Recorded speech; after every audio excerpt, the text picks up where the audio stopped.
Hello everyone, good afternoon and welcome back to our next presentation by Barry McMahon, Senior Manager at Lastpass, who will deliver a presentation entitled The Online Behaviour Putting Your Organization at Risk. Before we get started, just a couple of reminders. Please use the pause function to the right of your viewing pane to ask questions. And if you haven't already, click the theatre mode button under the viewing pane to watch in full screen. I'm going to hand over to you, Barry, now. Thanks, Vanessa. Good afternoon, everybody. I know everybody's had a fairly long day, so you're coming to the end of it now. This will be a fairly fast 20 minutes, I feel. Passwords are always a really good topic to get talking about, particularly when it comes to risk inside the business. As the slide says, I'm going to talk about the online behaviour putting your organisation at risk, and I'm a senior manager at Lastpass. The link to my LinkedIn profile is there, not for cosmetic reasons, but what I want to do is I want to offer everybody who's joining us today the opportunity to redeem an annual subscription of our families, Lastpass families offering free for 1 year. So if you want to reach me on my LinkedIn profile, just send me a message, say you joined my webinar, and I'm more than happy to issue you with the family's license free for 1 year. So what are we going to look at? On the agenda today, it's pretty packed. We're going to talk about the psychology of passwords.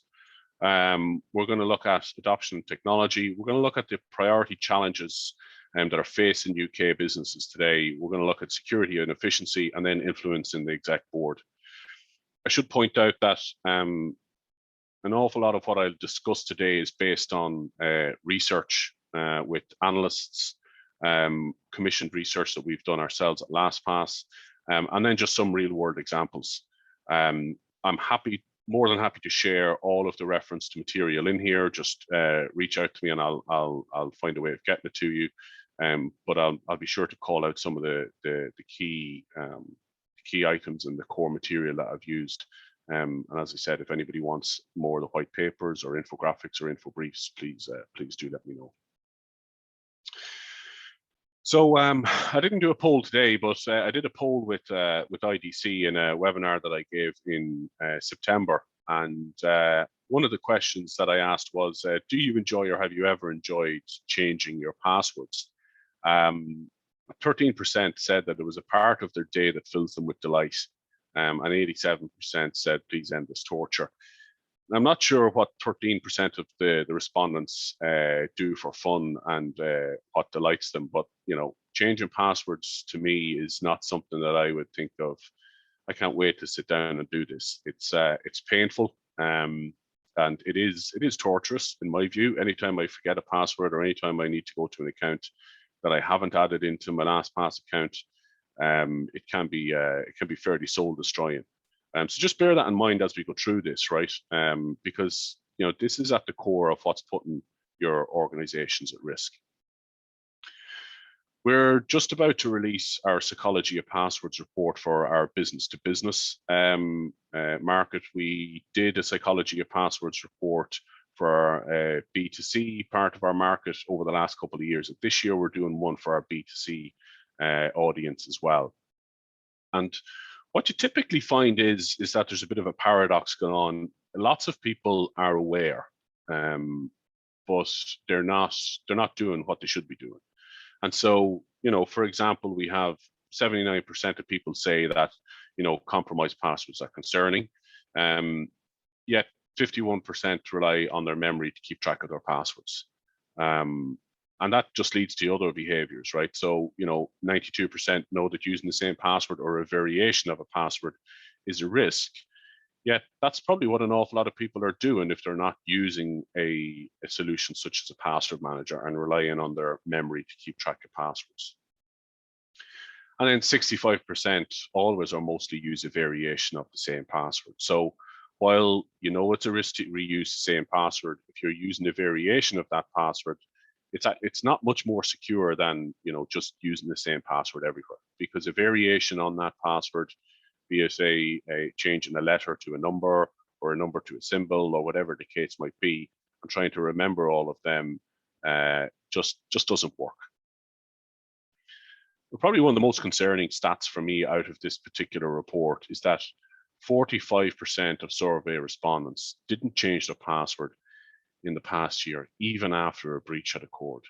So even when people are told an account that you have has been breached, your password is compromised, the best thing for you to do is go and change your password, people still didn't do it. And so that means that the password is on the dark web, the username is on the dark web, and that just makes it so easy for the cyber criminals. Like calling people, who then gain access to your account hackers, is a little bit too much, right? They're just people that are logging in like anybody else would when they have your username and password. What we've also seen from this report is that the amount of personal information that people are sharing online is just going up and up and up, and it's getting more and more personal. Of the respondents surveyed, 53% said that they shared their vaccinated photo online. 20% shared photos of their pets and their pets' names, and then used their pet name and their password. That's up 5% from last year. And then 27% shared photos of their house or neighborhood, and that's up 7% from 2020. So anybody who doesn't consider themselves a target is, in my view, burying their head in the sand. Everybody is a target. Cyber criminals are only looking for the weakest link. They're only looking for the easiest way and the easiest route into a business. And if people are using their pets' names as part of their passwords, or even part of their home address or whatever else, and then using variations of that, it's only a matter of time before people start getting breached and accounts start getting breached. 90% of respondents indicated that they have up to 50 accounts that are online that they need to access, and 83% would not know if their data has been compromised or would not know if it was on the dark web. That's really concerning. So not only is personal information being shared going up, is the number of accounts going up. People don't actually know, and people know that compromised credentials are a risk. People actually don't know where to go to check to see if their passwords have been compromised or their credentials have been compromised. And then, probably not a real surprise, between 2020 and 2021, respondents have 50% more accounts, which you'd probably expect because people are working more remotely, etc. now all the time, and more services are going online. So as you can see, quite a problem in terms of what's been shared, people not knowing where to go to check if their information has been compromised, and the number of accounts that are now available that people are creating. Now, people do tend to gravitate and create secure passwords for things that they put a lot of value on, and people put an awful lot of value on their financial accounts, and so therefore they tend to create or would create stronger passwords for them type of an accounts. Less so email and work related accounts, and one of the bottom ones was medical records. Now, I still think that while they say they're creating stronger passwords, are they using password 1 2 3 4 and then thinking it's stronger by saying password 1 2 3 4 5? This type of behavior in terms of variations on existing passwords doesn't make the password stronger. It just maybe takes another millisecond to crack that password. And then you see here that 92% are creating passwords that leverage personal information that ties to possible public data like a birthday or home address. So when you marry the information in this slide with the information in the previous slide, you start to see that while people think they're creating strong passwords by using their pets' names and their addresses or a birthday or whatever else the case might be, they're actually not really creating strong passwords. They're creating something that's unique to them, but actually quite easy to compromise. So passwords are a problem, big problem, and a big problem in the personal space, but an even bigger problem in the workplace. But people will often say to me, "Well, that's all well and good, but why don't we just do this? Why don't we just leap and get rid of passwords? Just move from passwords to passwordless. And typically what I say back is, well, circa 10, 12 years ago, everybody thought that, going from on-prem to cloud was going to be the way forward for absolutely everybody. And that hasn't really come to fruition. People have gone to the cloud, and businesses have been built in the cloud and are able to run themselves very, very successfully in the cloud. But not every application will run in the cloud. And if you're a mature organization, you probably know this better than I do. So thinking that everything is going to go from passwords to passwordless is a big leap of faith. And typically when you start to go that direction, obviously there will be simple and easy to move applications that will go passwordless. There will be others that just simply won't and can't, and there will be no route for them to go that way. When you think of the additional 50% of accounts that people created online in the last year, how many of them accounts are passwordless? I would hazard a guess and say little to none of them are passwordless accounts. So while there is the opportunity to move to a more passwordless environment, passwords will be ubiquitous for quite some time to come yet. And why do I say this? Well, again, some more research we did with Vance and Warren, and this was a global survey. And in my view, this is a very mature way that a lot of IT leaders are looking at and security leaders are looking at it. They're saying that 92% see passwordless in their future, but 85% believe the passwords aren't going away. And then a further 85% see a combination of both in their future. And for me, that's a very mature way of looking at it. That is very much the way that cloud and on-prem and hosted, whatever you want to call it, has kind of started to the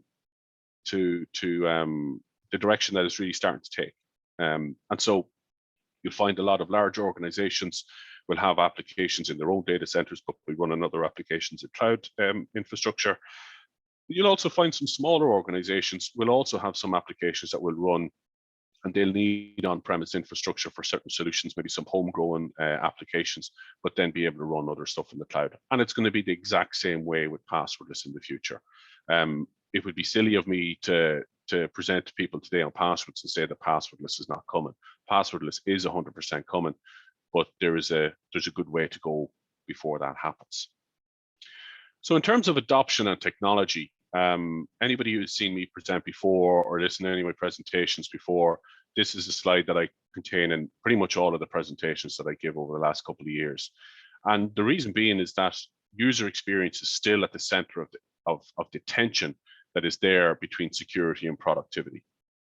Now, security on one side is doing everything for all of the right reasons. Productivity on the other side, I'm talking about teams such as sales, marketing, IT, HR, everybody else.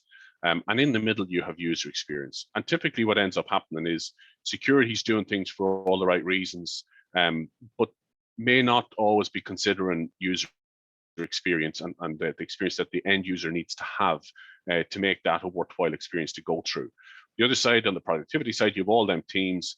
And if there's too much friction in that flow, they'll just find a way around it. We talked about cloud services earlier on. A lot of the time with cloud services, what you have is people don't necessarily need to go to security teams or IT teams anymore. They just go to shadow IT, or another name, if you want to call it, is being productive through innovation, whatever way you want to phrase it. But security and user experience need to marry up. Now, what you tend to find is in identity and access management landscapes is you tend to find a unique blend for every organization. And typically you'll have PAM, which is privileged access management, SSO, single sign-on, MFA, multi-factor authentication, and enterprise password management in there as well. But these will be unique for every organization. Some organizations will have lots and lots of online applications and will use password management more than they will use SSO. Some will use privileged access management because there's some really important people with really high profile access into certain applications and will do privileged access management that way. And then others will deploy a lot more privileged access, multi-factor authentication to challenge people as and when they're logging in. Now, when we look at some of the IDC research that we've done earlier this year, we asked, and this has been cut for the UK and Ireland market specifically for this presentation, we asked which of the following are the main challenges that your organizations are facing in terms of identity and access. And they were able to pick the top 3.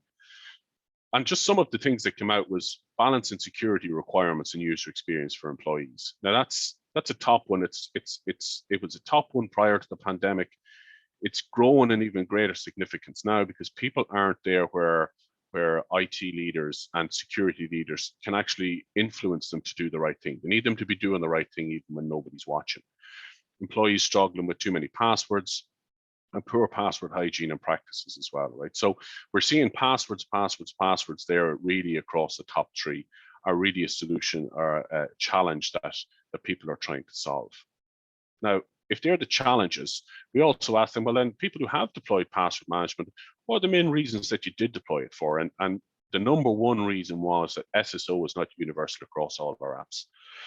The reason for that is what you tend to find is that when people deploy an SSO solution, which is fantastic, by the way, we Lastpass have it within our offering as well, they tend to understand and figure out that actually we don't have the right tier of application on our side now, and we might need to upgrade that tier of application so we can deploy SSO capability. So it can end up costing more and maybe costing more than the business is willing to invest. So then they figure out that SSO isn't universal. They need additional protection for shadow IT. So if people want to use more web-facing services, they can use more web-facing services, but actually now they're having to protect them through using a unique password, let's say, right? Through Lastpass, generate a unique password, 60 characters long, all random. If that site gets breached, the risk to the business of getting compromised is next to nil because that's a unique password that hasn't been used anywhere else. The end user security and convenience, big one. Everybody needs to make sure that, yes, security is great, but if the person using it in their personal life and in their business life doesn't see it as a convenience, then it's a real challenge. So when you look at a LastPass, for example, with the autofill capability into the right URLs, all that kind of stuff, just slicker, reduces time, and it's a real convenience for the end user, and it's also a security piece for the security team. And then you also have a solution that can cover the entire business. Everybody in your business has passwords. So speeding up a little bit because I know I only have a couple of minutes left. When we look at what's included, right, in a LastPass environment or a LastPass deployment, right? LastPass looks at your duplicate passwords, weak passwords, shared password strength, average strength, vulnerable sites, and if MFA is enabled. And it will give you a security score. Now, the admin can look in at that environment across the whole business. They can't see the passwords, etc. But what they can see is how many weak passwords there are, and that will attribute to a security score. So if a business has a security score of 25, then they can then decide, okay, these particular teams or these particular departments or this particular cohort of users has really weak passwords that they're reusing everywhere. We need to start going and helping them. And that can really be a huge benefit. And that visibility can be a huge benefit to your business, particularly when you're looking at your security awareness and security enablement plans. Now, some tools can stand alone, and others they're better integrated with what you already have in your environment. LastPass is one of the most popular tools globally for integrating with an awful lot of identity providers. This is just a snapshot from the Okta 2021 report, Businesses at Work. The 4th most popular people-centric security tool there is LastPass. Since 2016, as you can see there, it was number 3. In October of 2020, it was number 4, and growing in popularity all the time. So integration with your existing environment, that's something that we can do, and you can leverage that across all your employees. Getting security on the board agenda, I just want to highlight this, and I'm more than happy to share a full ebook with anybody who wants this. This was some research that we've done, particularly in EMEA, and I have a UK market version of that report as well. Getting security on the board agenda, optimize user experience was number 1 to reduce the risk and stopping people putting your business at risk. All of the other areas, very, very detailed brief, hard to dive into right now, but I just wanted to share that people could reach out on. Finally, just a very quick little snippet about our LastPass business solution.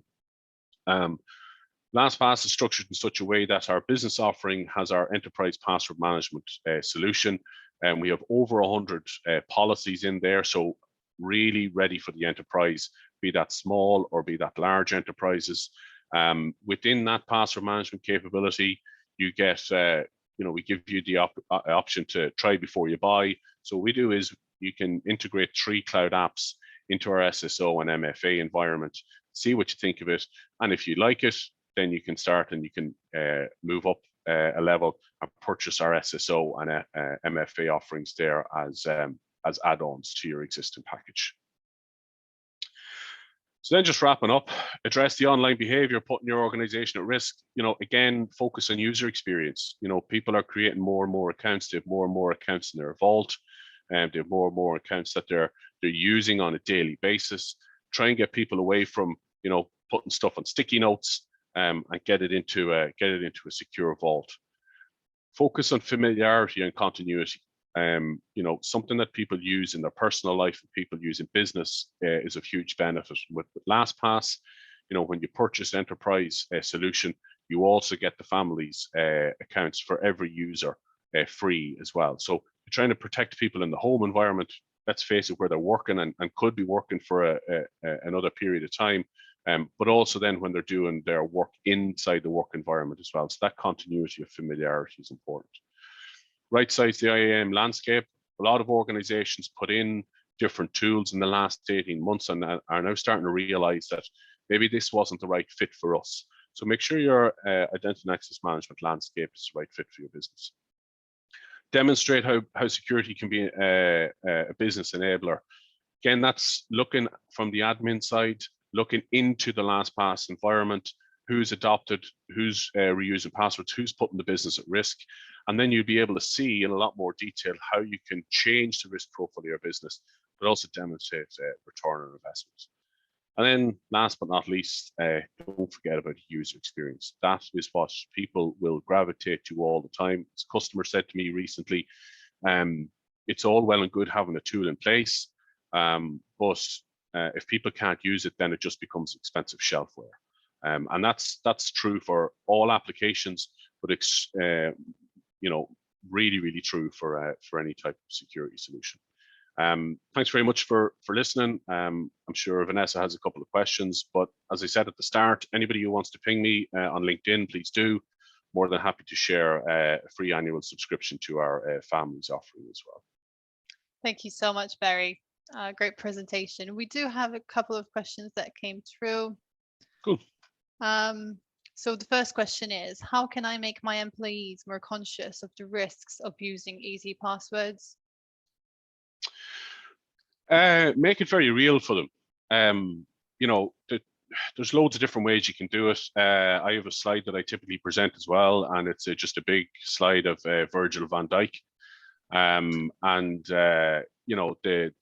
The analogy that I use there is that over, I think it was 2019, the NCSC in the UK done a survey.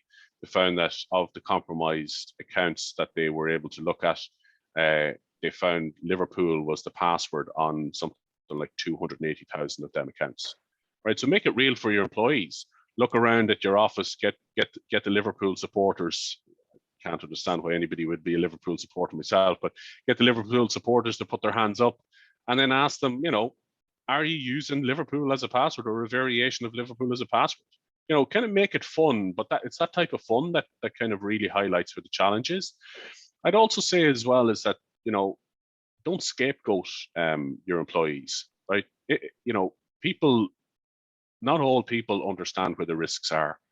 And so helping them and giving them a safe place or a safe environment to be able to come to and put their hand up and go, listen, I actually don't know what I'm doing here, but I want to be more secure. I understand the risk, but I don't know how to be more secure.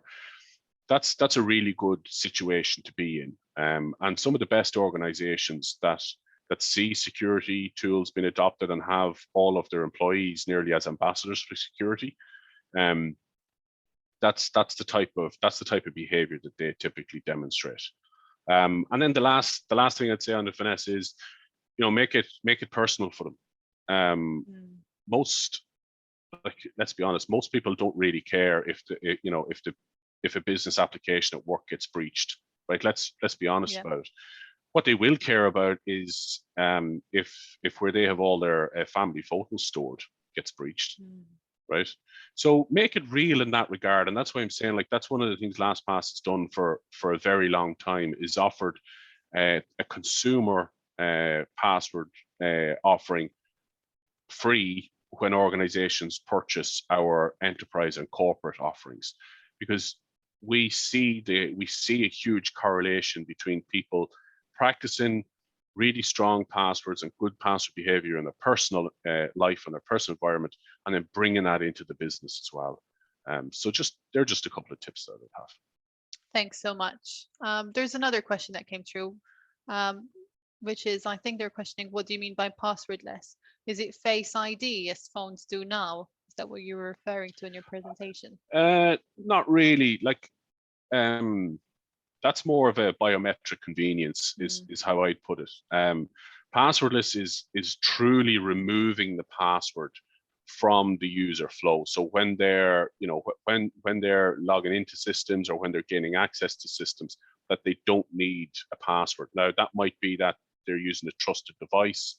It might be that they're using some FIDO technology, or whatever the case might be. And there are solutions out there that are offering that. The biometric login on your mobile device, be it fingerprint or face, that's not truly passwordless, because if you reboot your mobile phone, most of the time the first thing it'll tell you to enter in again is your PIN, right? So you still have to use the PIN to get in, and then you can use biometrics after that. Passwordless is just really removing the passwords from the overall flow, so that there's no remembering passwords, there's no having to reset them, etc., etc. All right, I think that's all we've got time for today. Thank you so much, Barry. It was really nice having you.